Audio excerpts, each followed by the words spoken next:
Apa yang kita cemaskan Bapak Ibu? Tugas kita melakukan yang terbaik pada apa yang ada dalam kendali kita. Itu ikhtiar namanya. Sempurnakan ikhtiar. Atas apa yang di luar jangkauan kita serahkan kepada Allah.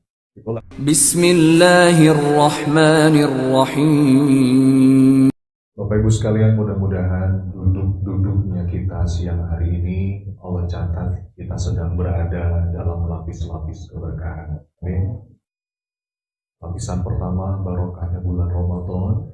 Kita sedang berpuasa. Kata Nabi SAW, siapapun yang berpuasa sampai dia berbuka, maka doanya tidak tertolak. Lapis berkah yang kedua, kita niatkan beriktikaf sejenak untuk berkumpul di majelis ilmu. Dalam sebuah hadis, Nabi juga bersabda, "Majtama'a qaumun fi baitin min buyutillah yatsluna kitaballah wa yatadarasunahu bainahum illa nazzalat 'alaihimus sakinah wa ghasyiyatuhumur rahmah wa haffathumul malaikah wa dzakarahumullahu fi man indah."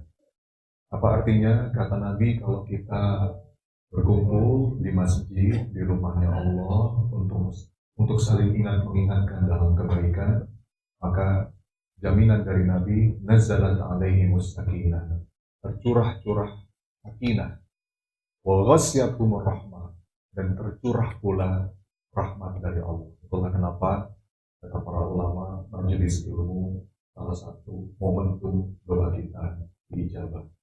Jadi Bapak Ibu, supaya semakin barokah, supaya seger, kita mulai dengan saling mendoakan dulu. Boleh? Boleh Pak? Boleh pinjam tangan kanannya, angkat ke atas tangan kanannya Pak. Kalau pusat-pusat yang sebelah kanannya Pak Bu. Pusat sebelah kanannya. Sekarang ikuti kata-kata saya. Saudaraku, mudah-mudahan siang hari ini penuh berkah. Kalau lagi sempit, Allah lapangkan. Kalau lagi sulit, Allah mudahkan. Sejahtera lahir batin, bahagia dunia akhirat. Amin. Gantian sekarang sebelah kirinya Bapak Ibu. Yang ibu-ibu juga ikutan ya di sebelah ya. Ikuti lagi. Saudaraku. Amin ya rabbal alamin. Makasih ya sudah didoakan. Mudah-mudahan doanya kembali pada yang mendoakan. Berikan senyuman paling manis buat kanan kirinya. Bapak Ibu yang dirahmati Allah, saya diminta untuk menyampaikan tema tentang 5 latihan jiwa. Ini penting Bapak Ibu. Ramadan ini momentum kita berlatih. Dan latihan itu bukan cuma fisik Bapak Ibu. Kita sering dengar istilah olahraga. Raga yang diolah. Physical exercise. Tapi ada yang gak kalah penting. Olah jiwa. Emotional fitness. Dan Ramadan ini momentumnya. Karena kita butuh latihan, Bapak Ibu. Dan kalau kita lihat ya, mungkin beberapa hari yang lalu sempat ramai. Muncul juga mungkin di lini masa sosial media Bapak Ibu sekalian. Ada berita tentang misalnya oknum polisi yang memukul anak 14 tahun dengan helmnya sampai meninggal dunia. Alhamdulillah. Lalu ramai juga diduga ibu tiri yang menyiksa anaknya sampai meninggal dunia. Atau hampir setiap hari mungkin kita melihat di jalan ya Pak, ada senggolan-senggolan, emosi itu meledak. Jadi saya mau sampaikan, ayah bunda teman-teman sekalian, kekerasan itu nggak pernah dimulai dari tangan, nggak pernah. Kekerasan selalu dimulai dari dalam. Ledakan di luar itu hanyalah akumulasi di dalam. Kenapa orang itu kok dapat trigger sedikit, dipantik sedikit oleh satu keadaan yang jadi stimulus, lalu dia mudah meledak. Itu ada emosi yang numpuk, ada amarah yang dipendam, ada kesedihan mungkin yang terlalu dalam, ada kecewa yang tidak diolah. Maka Ramadan ini momentum Bapak Ibu untuk latihan jiwa. Dan peperangan terbesar itu kan di dalam, bukan di luar. The greatest war of all are fought out in the silent chamber of the heart. Katanya begitu. Peperangan yang paling besar itu bukan di luar, tapi di mana? Di dalam, kalau kata Nabi SAW, jihadun nafs. Bahkan Nabi menyebutnya jihad akbar. Itu perang di dalam, Bapak Ibu. Kita nggak bisa menang di luar sebelum kita menang di dalam. Semuanya bermula dari dalam. Nah, latihan ini membentuk. Puasa kita tentu bukan puasanya anak-anak, Bapak Ibu. Kita sudah paham semua. Puasa bukan hanya tentang nahan lapar, nahan haus. Tapi puasa ini kesempatan kita menata ruang dalam diri. Supaya kita jadi hamba yang gak banyak kecewa. Jadi hamba yang lapang dadanya. Dan sering saya sampaikan Bapak Ibu, lapang dada itu kunci kehidupan. Apa dalilnya Ustadz? Banyak. Salah satu yang paling populer, dan saya yakin Bapak Ibu juga sudah hafal, doanya Nabi Musa yang Allah abadikan di Quran Surah Toha. Yang mana Pak doanya? Rabbi syrahli sadri. Coba terusin. Wa yassirli amri. Terus? Bapak Ibu, ini doa indah banget. Saya yakin kita dari kecil sudah hafal doa ini. Tapi terus terang, saya pun baru belakangan waktu menyadari betapa doa ini punya kedalaman makna yang sangat indah. Ini tentang pola kehidupan Bapak Ibu. Coba perhatikan urutannya ya. Nabi Musa berdoa dalam keadaan berat, dalam keadaan sulit, dalam keadaan dihadapkan dengan sesuatu yang itu mustahil seakan-akan bisa dikalahkan. Bagaimana nggak berat? Yang dihadapi Fir'aun. Yang diasuh itu Bani Israel. Tapi yang pertama kali diminta oleh Nabi Musa, apa dulu Pak? Dada yang lapang. Rabbi syrahli sadri. Perhatikan urutannya ya. Baru setelah itu, wa yassirli amri. Lapangkan dadaku ya Rabb. Baru kemudian mudahkan urusanku. Ini menarik Bapak Ibu. Dan ini perlu saya tegaskan. Jadi mana yang duluan? Urusan mudah dulu baru dada lapang, atau lapang dada dulu baru urusan jadi mudah? Tolong jawab Bapak Ibu, mana yang duluan? Lapang dada dulu. Kalau kita belajar dari para ulama yang paham Quran, urutan penyebutan dalam setiap ayat Quran itu Bapak Ibu, itu ada maknanya. Nggak mungkin ngacak, nggak mungkin random. Jadi latihan untuk punya dada yang lapang itu berdampak pada banyak sekali aspek hidup. Nah, paling tidak dalam waktu yang singkat ini Bapak Ibu, hanya beberapa menit ke depan, saya akan sampaikan ada 5 latihan. 5 latihan jiwa, agar kita terampil menata hati. Supaya punya dada yang lapang, jiwa yang tenang, pikiran yang jernih. Butuh latihan Bapak Ibu. Saya sering sampaikan, proses belajar itu minimal melewati beberapa tahap. Apa aja? Tahu, mau, mampu. Boleh diulang Bapak Ibu? Tahu, mau, mampu. Yang pertama apa? Tahu itu apa? Tahu itu teori. Kita dengerin tausiah dari para asatidz seperti ini ya, duduk di majelis ilmu, ikut kajian, nonton YouTube. Itu tahu. Memang ini pintu gerbangnya. Kalau kita nggak tahu apa yang mau kita amalkan. Tapi orang yang tahu belum tentu mau. Nah, saya udah tahu Ustaz. Udah tahu saya. Tahu sih. Tapi yang tahu belum tentu mau. Di antara tanda ilmu itu berkah, Bapak Ibu. Apa tandanya? Ketika apa-apa yang kita tahu meresap ke dalam jiwa, menggugah diri kita, berubah jadi mau. Tapi orang yang mau belum tentu mampu. Bapak Ibu tahu sabar? Tahu sabar? Mau jadi orang sabar? Mampu? Jawabannya belum tentu. Jadi yang tahu, yang mau belum tentu mampu. Maka kata para ulama, untuk mengubah tahu mau menjadi mampu, itu cuma satu jalannya. Nggak ada yang lain. Apa? Latihan. Coba diulang Bapak Ibu, apa? Latihan. Kalau bahasa ulama itu riyadhah atau mujahadah. Kalau kita mau terampil main bola, Bapak Ibu, latihannya banyak. Latihan nendang, latihan dribble, latihan passing, latihan heading. Kalau kita mau jago main badminton, latihannya banyak. Latihan serve, latihan smash, latihan netting, flashing, sama. Kalau kita mau terampil menata hati, supaya kita punya dada yang lapang, pikiran yang jernih, hati yang tenang, itu pun ada latihannya. Paling tidak ada 5, Bapak Ibu. Ada banyak, saya coba batasi 5 saja, yang mudah-mudahan ini bisa jadi oleh-oleh Bapak Ibu di kajian zuhur siang hari ini. untuk dengan serius kita jadikan program latihan. Ada berapa? Ada 5. 1. Latihan jiwa yang pertama untuk bisa berlapang dada itu adalah berdamai dengan masalah, berdamai dengan apa-apa yang sudah terjadi. Karena salah satu yang membuat dada kita sempit ketika kita meratapi apa-apa yang sudah terjadi, kita tenggelam dalam kesedihan. Dan kata para ulama, Bapak Ibu, ada sebuah kalimat dari Imam Ibnu Qayyim. Kalimatnya begini, la syai'a ahabbu ila syaitani min huznil mu'min. Apa artinya? Tidak ada yang lebih disenangi oleh syaitan melebihi seorang mukmin yang bersedih hati. Coba dianalisa Bapak Ibu, kenapa ya kok syaitan itu senang sama mukmin yang sedih? Karena orang kalau lagi sedih itu energinya rendah, gampang dibisik. Awalnya mungkin cuma di dalam hati, lama-lama berkeluh kesah, lama-lama komplain, lama-lama mengutuk takdir, lama-lama kufur. Jadi setan tuh senang sama mukmin yang sedih. Padahal mestinya, kata para ulama, orang-orang beriman itu orang yang paling bahagia. Apa ayatnya?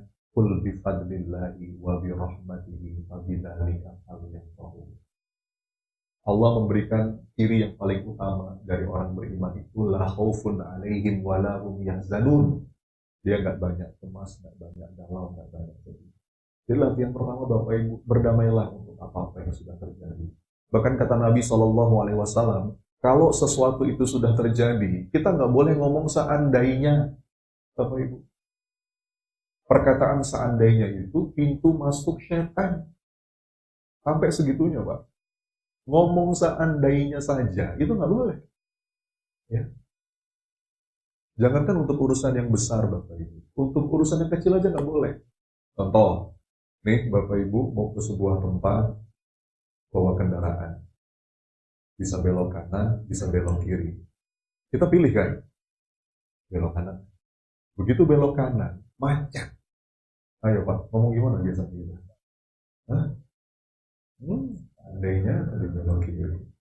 Itu nggak boleh. Coba kalau, sama tuh Pak.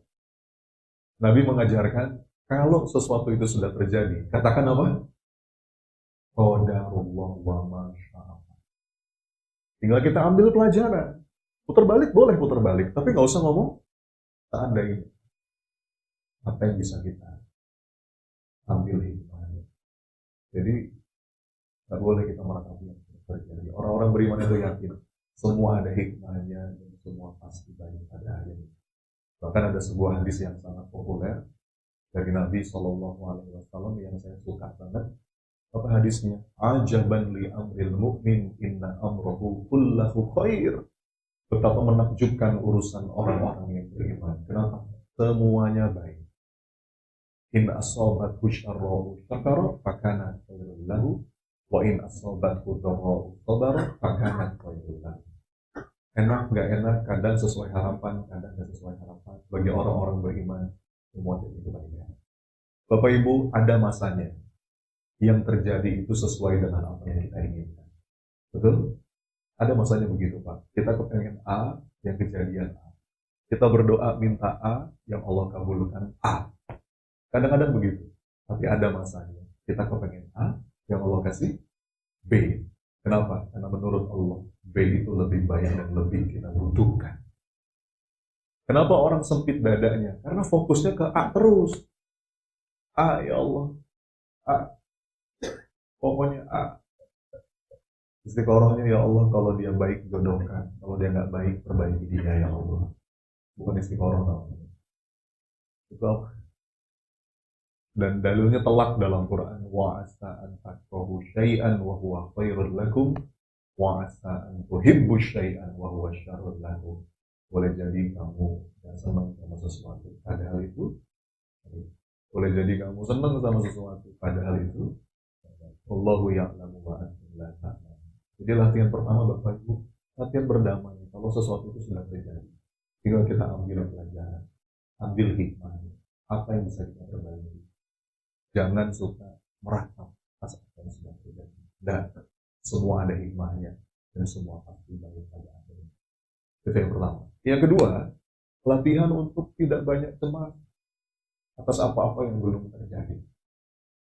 Salah satu penyebab dada kita sempit, kita tuh suka hidup dalam kecemasan, hidup dalam kekhawatiran. Hati-hati, kata para ulama, ketakutan yang berlebihan, kecemasan, itu juga bisa jadi kendaraannya setan. Wah, nanti gimana, nanti gimana. Kalau yang pertama tadi seandainya saja, seandainya saja. Yang kedua, nanti gimana, nanti gimana. Namanya was-was. Dan kita diminta berlindung kepada Allah dari was-was. Kita semua hafal ya, di Quran surat An. Yuwaswisu fi sudurin nas, was-was itu dibisikkan ke dalam dada. Apa yang kita cemaskan Bapak Ibu? Tugas kita melakukan yang terbaik pada apa yang ada dalam kendali kita. Itu ikhtiar namanya. Sempurnakan ikhtiar. Atas apa yang di luar jangkauan kita serahkan kepada Allah. Itulah kenapa Bapak Ibu kalau mau berangkat, melangkah dari rumah ke kantor, doanya apa Pak? Bismillahirrahmanirrahim. Tawakkaltu 'ala Allah. La haula wala quwwata illa billah. Jadi tawakal itu bukan pasif Bapak Ibu ya. Tawakal itu aktif, tapi gerak aktif yang terbingkai dengan kedamaian. Karena kita menyebut kata tawakal itu sebelum kita melangkah. Jadi bergerak dengan penuh lapang. Allah melihat apa yang kita lakukan. Do your best and that will be enough. Do your best and let Allah do the rest. Kalau kata Nabi, setiap seorang hamba yang menyempurnakan ikhtiarnya dengan tawakal, maka dia akan ditunjuki, dicukupi, dilindungi. So, ayah bunda dalam hati Allah, latih hati kita untuk jangan terlalu banyak. Apa sih Bapak Ibu yang kita cemaskan? Coba sekarang kita tolong ikuti kata-kata saya. Bapak Ibu, ikutin ya. Apa yang ditakdirkan untukku akan sampai kepadaku. Yuk.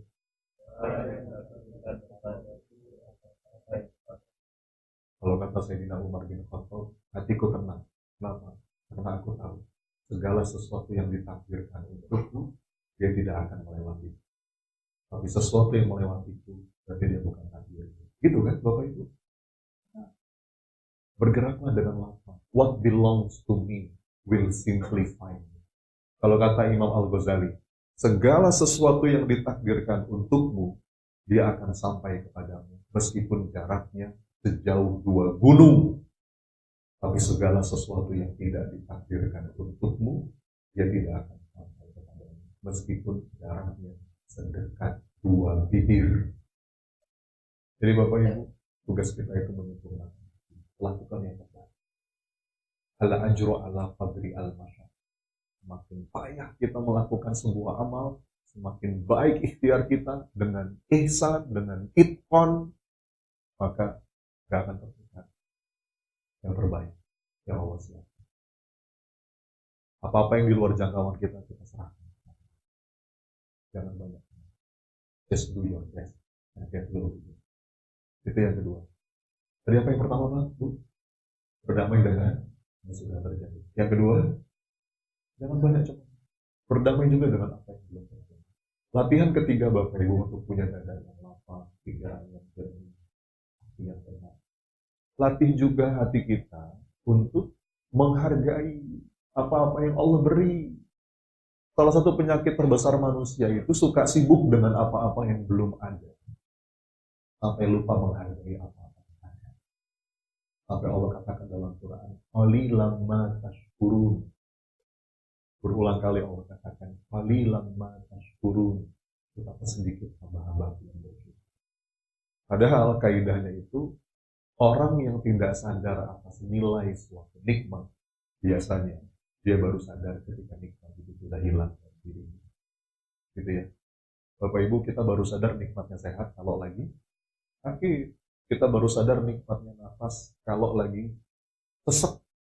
Kita baru sadar keberadaan seseorang itu sebuah anugerah, sebuah nikmat. Justru ketika orang itu udah pergi meninggal. Waktu dia ada, kita kayaknya biasa aja. Taken for granted. Begitu dia pergi, baru kita sadar bahwa ternyata keberadaan dia itu sebuah anugerah dari Allah. Kita baru sadar aman, tentram seperti ini, sebuah nikmat. Kalau ketika dalam keadaan perang. Alhamdulillah. Jadi Bapak Ibu, coba, bahkan dalam keadaan sesulit apapun, kemudahan yang Allah sertakan itu jauh lebih baik. Hati untuk coba sensitif terhadap begitu banyak. Itu yang ketiga. Yang keempat, latihan hati yang keempat Bapak Ibu untuk bisa tenang, lapang dada, pikiran jernih. Berlatihlah untuk berdamai dengan apa kata orang. Kata para psikolog, penderitaan batin terbesar manusia itu ternyata bukan nggak punya duit, Pak. Bukan fisiknya sakit, bukan. Kata para psikolog, penderitaan batin manusia yang paling besar karena terlalu sibuk mikirin apa kata orang. Ya. Capek. Meletakkan kebahagiaannya di mulut orang. Kata Imam Syafi'i, inna ridhon nas ghayatun la tudra. Berharap semua orang suka sama kita, mustahil. Betul Bapak Ibu? Karena semurni apapun niat, sebaik apapun sikap, kita nggak akan selamat dari komentar manusia. Betul ya? Apalagi netizen yang maha benar dengan segala komentar. Masih ingat Bapak Ibu, ini kisah klasik yang sering diulang-ulang ya. Kisah tentang bapak sama anak yang bawa keledai. Masih ingat Pak? Gimana ceritanya? Bapak sama anak bawa keledai. Anaknya di atas keledai, bapaknya di bawah, menuntun keledainya. Jalan, Pak. Diomongin orang ya? Salah nggak? Dikomentari manusia. Apa kata orang? Tuh lihat tuh. Itu anak nggak tahu diri tuh. Anak zaman sekarang nggak diajarin adat, nggak punya etika. Enak-enak dia di atas, bapaknya suruh jalan di bawah. Itu anak nggak sopan, itu anak durhaka itu. Betul? Bapaknya dengar. Nah, ukuran enak yang salah nak. Bapak di atas, kamu tolong di bawah, tuntun keledainya. Jalan mereka. Salah lagi. Dia ngomongin orang. Dikomentari manusia. Apa kata orang? Bapak nggak punya perasaan. Kok nggak kasihan sama anaknya ya? Enak-enak di atas, anaknya suruh jalan. Itu orang tua nggak benar itu. Bapak tega sama anak. Bapaknya dengar. Nah, salahnya. Udah ya nak, kita naik berdua. Anaknya di depan, bapaknya di belakang. Jalan keledai. Salah lagi. Dia ngomongin orang. Dikomentari manusia. Apa kata orang? Bapak sama anak nggak punya perikebunan. Keledai kecil ini itu berdua. Itu zolim namanya. Bisa binatang. Bapaknya dengar. Nah, salah. Udah ya udah turun aja nak. Turun mereka berdua. Dituntun aja keledainya. Jalan. Salah lagi Pak. Apa kata orang? Bapak sama anak punya otak. Keledai kok cuma dituntun. Apa coba Bu? Bingung sih Bapak ini. Saking bingungnya ya udah saya gendong aja deh. Sekarang semua orang sepakat dia orang gila.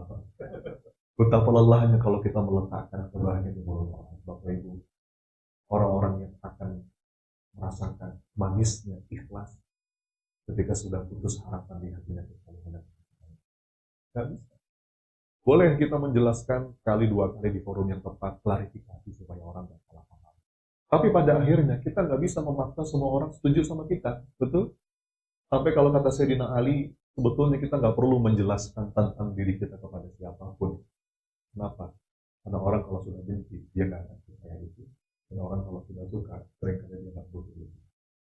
Jadi Bapak Ibu, ringan-ringanlah dengan pandangan orang, omongan orang. Biasa aja. Kalau kata seorang ulama gini, Bapak Ibu, seandainya engkau tahu betapa cepatnya manusia melupakanmu setelah engkau wafat, maka engkau tidak akan sudi mencari perhatian siapapun kecuali Allah. Betul Pak, Bu? Bapak Ibu, besok lusa kita meninggal, orang lupa sama kita. Ya. Gak usah lama-lama Pak, 1 jam, 2 jam kita dikubur, itu mereka udah ketawa-ketawa lagi kok Pak. Mungkin ada yang sedih, anak, pasangan, gak lama itu, paling setahun, 2 tahun. Habis itu mereka sibuk lagi dengan dunianya. Kita tuh akan dilupakan.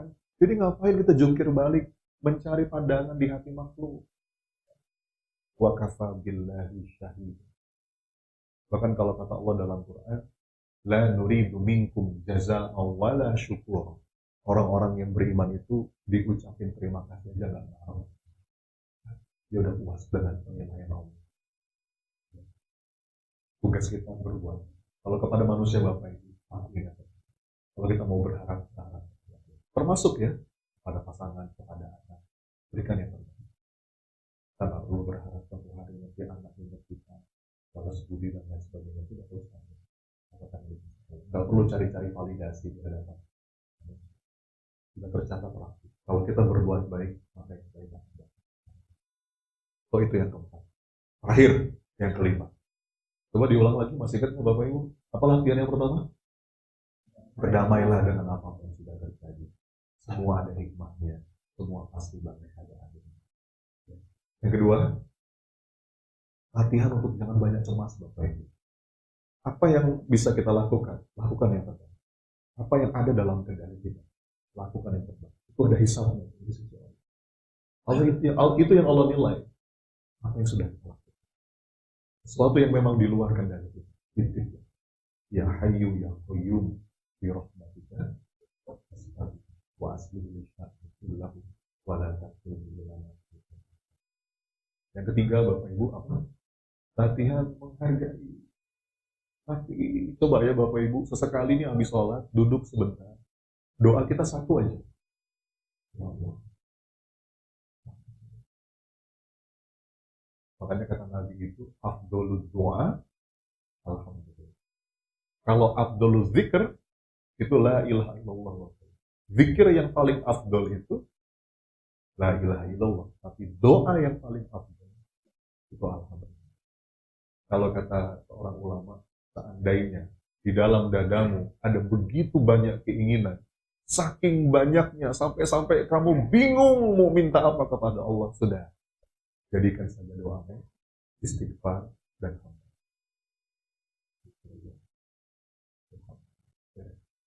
Ya Allah yang paling apa. Jadi yang ketiga, latihan menghargai apa yang sudah ada. Jangan sampai kita sibuk dengan yang belum ada, yang sudah nggak ada, kita lupa. Latihan keempat, latihan berdamailah dengan apa kata orang. Demi Allah nggak bahaya. Yang bahaya bukan apa yang orang lain. Yang berbahaya bagaimana cara kita melakukan. Terakhir yang kelima Bapak Ibu, di momentum Ramadan kali ini, latihan untuk lapang dada. Latihan banyak. Jangan suka nyimpen duri dalam hati. Bapak Ibu, saya punya nenek. Umurnya sekarang 97 tahun. Tinggal di Manggarai. Lebih tepatnya sih kakaknya kakek perempuan. Dan namanya Oma. Sehat. Lahir batin sehat, Pak. Nggak ada pikun sama sekali. Diajak ngobrol, ingat semua. Masih nyambung. Seperti ngobrol sama anak muda aja, Pak.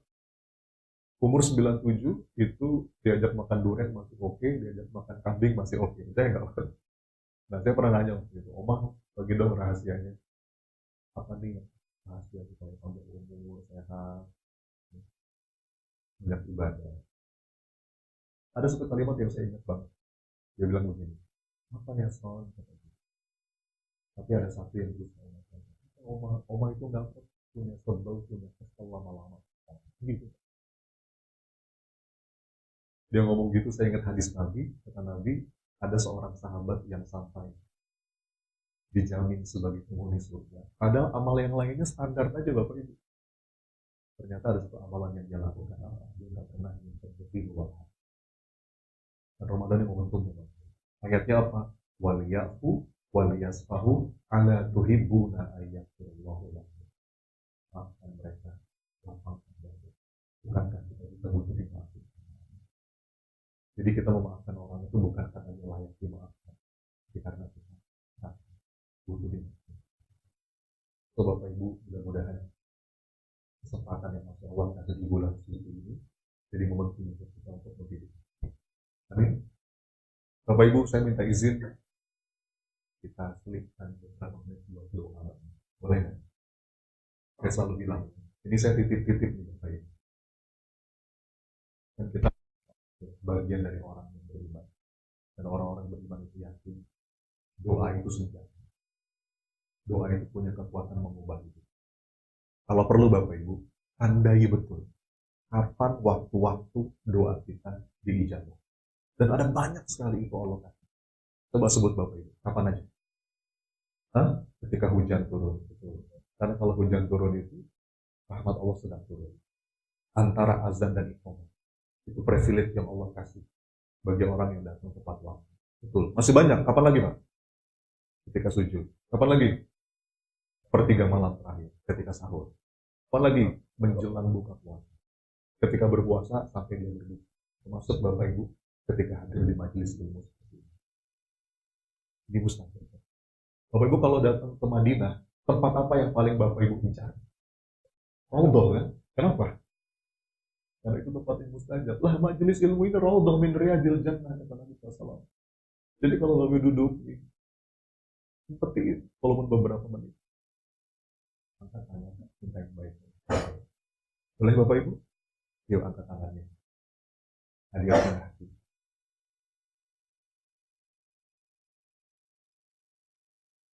Istighfar dulu 3 kali.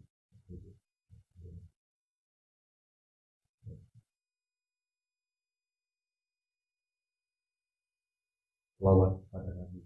Allahumma shalli wa sallim wa barik alaihi wa ala alihi. Duhai Allah yang Maha mendengar setelah apapun doa kami. Duhai Allah yang Maha menata berkumpul. Ya Allah ya Rabb, Engkau janjikan orang yang berpuasa sampai dia berbuka doa. Ya Allah, Engkau janjikan majelis ilmu adalah doa juga. Maka ya Allah, kabulkan. Ya Rabb, jika ada di antara kami yang sedang sedih, ya Allah, jika ada di antara kami yang sedang sulit, mudahkan. Ya Allah, jika ada di antara kami yang sedang sakit, lahir atau batin, sulit. Ya Allah, kalau ada di antara kami yang masih punya hutang, ya Allah, lunaskan. Jangan biarkan kami wakaf dengan meninggalkan. Ya Allah, undang kami semua yang ada di sini untuk bisa merasakan wukuf di Arafah, ya.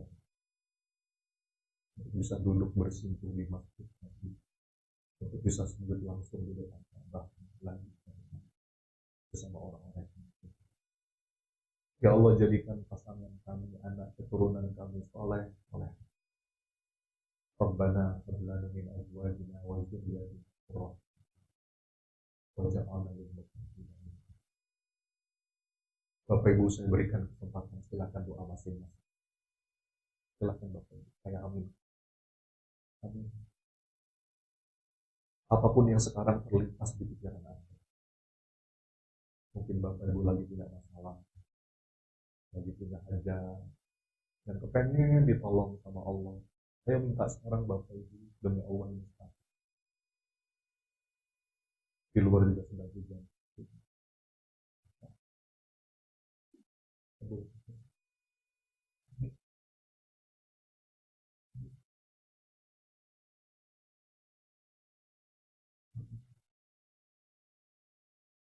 Allahumma inna nas'aluka taubatan nasuh wa taubatan qabla al-maut. Ya Allah, berikan kami kesempatan taubat sebelum kita panggil. Allahumma inna nas'aluka husnul khatimah wa na'udzubika min su'il khatimah. Ya Allah, jika tiba saatnya nanti wafatkan kami dalam keadaan, bukan dalam keadaan. Ya muqallibal qulub, tsabbit qulubana ala dinik. Ya Allah, tuntun bisa kami dalam keadaan. Rabbana atina min ladunka rahmah wa hayyi' lana min amrina rashada. Ya Allah ya Rabb, muliakan orang tua kami ya Allah. Jika mereka masih ada, izinkan kami bisa membahagiakan mereka dengan cara-cara mereka. Kalau mereka sudah tidak ada ya Allah, tempatkan mereka di tempat. Rabbana ighfir lana wa liwalidina warhamhum kama rabbayana. Rabbana atina fid dunya wa fil akhirati hasanah wa qina adzabannar. Ya Allah, karuniakan kebaikan, kewafat dunia dan akhirat pada apapun yang sedang kami. Ya Allah, terimalah puasa kami, salat kami, rukuk sujud kami, tilawah kami, merawat. Rabbana taqabbal minna wa tub 'alaina innaka antat tawwabur rahim. Rabbana taqabbal minna. Yes. Amin.